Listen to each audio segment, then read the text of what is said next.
This is Mary Fish with Stampin' Pretty. I'm an independent Stampin' Up! Demonstrator, and today's 1 minute to wow tutorial will give you some tips for putting together this charming little package. This I actually designed for a friend who did a favor for me, and I thought the crate was a sweet way to deliver this little set of 3 mini cards. I'll open it up for you. This is our gingham smoky slate ribbon. It's so cute, and I put a little tag on there. So I've got a set of 3 cards.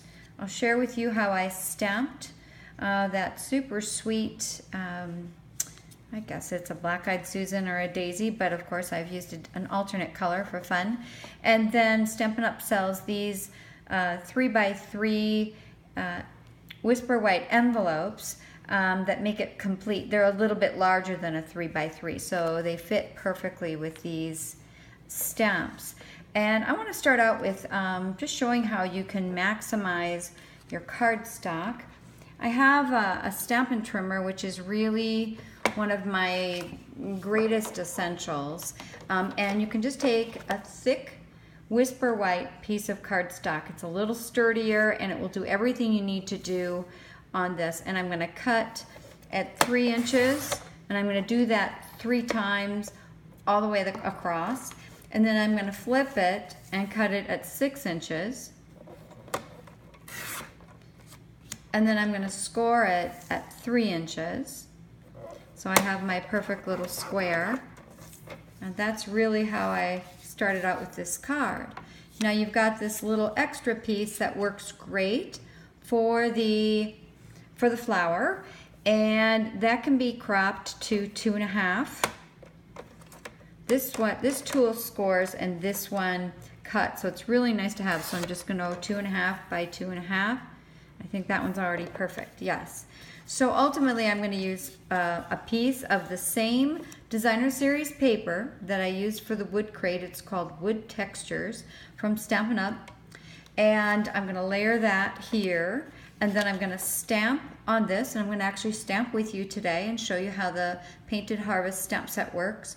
And then I'm going to layer this on and adhere it with Stampin' Dimensionals to give it a little lift, as well as add some of the linen thread, which I just tied around it before adhering.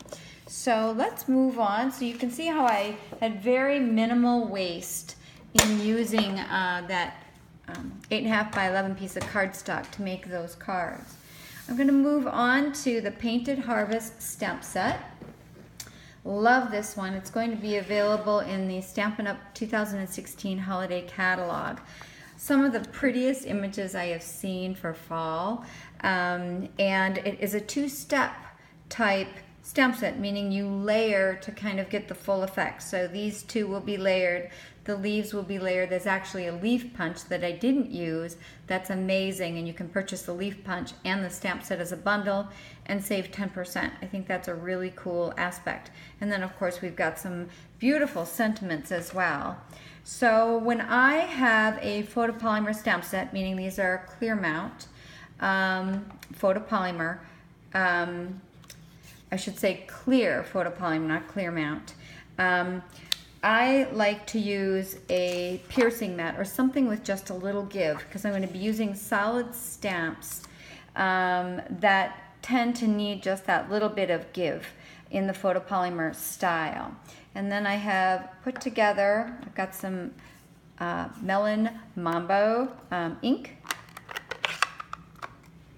And these stamps are actually designed to kind of stamp with some texture to them. So they don't have to be absolutely perfect, obsessive kind of thing, okay? They should just need to be pretty and layered. And then because that square is so small and is almost perfect for this, and I'm kind of leaning over, if it's off a wee bit, cut me some slack. I'm going to just stamp, making sure I give pretty even coverage all the way around. And then I'm going to take the second stamp that you layer with. Now, I looked at this little tiny curved piece, and I'm going to try to layer it up there as best I can, but it doesn't need to be perfect. So again, a little more Melon Mambo. And I'm just looking. There we go. Again, it doesn't have to be perfect. So you can see, wow, that is absolutely transformed. And then I'm just going to go very, very simple, a little ink on my hands, with our basic black archival ink, which is my absolute favorite black that Stampin' Up! Has ever offered.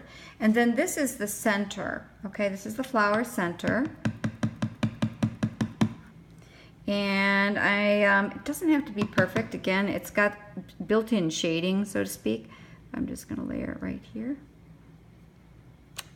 It's perfect. Don't even think twice about restamping it. And then this little guy with the dots, that just adds texture to the flower center.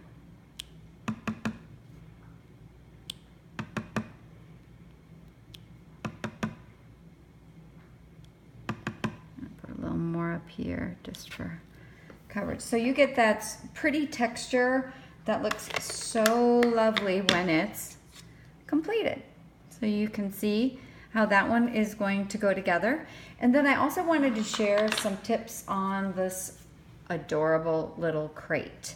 You use the wood crate dies.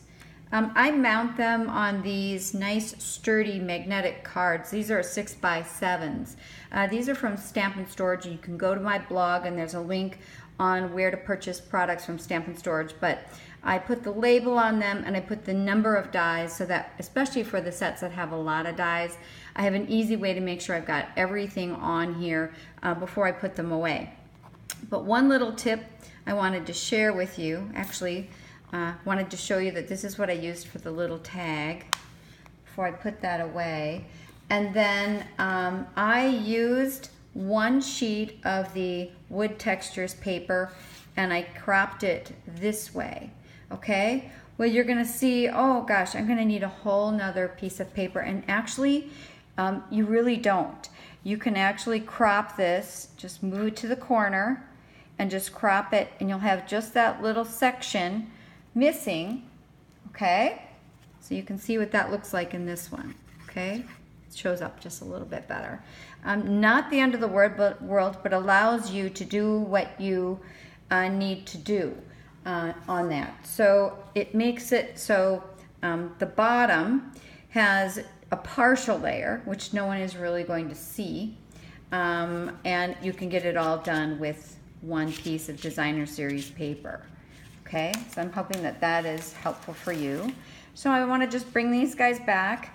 Allow plenty of ribbon so that I won't have any problem putting these all back together again and wrapping them up with this yummy piece of smoky slate. And putting it back in the little box and giving it to my good friend today. So I hope you got some new tips today. Thank you for joining me for my 1 Minute to Wow video tutorial. If you're interested in shopping for Stampin' Up! Products, please visit my blog. You can shop. I have daily inspiration. Leave comments or questions on YouTube for me about this video. I'm more than happy to respond promptly. Thank you and bye-bye.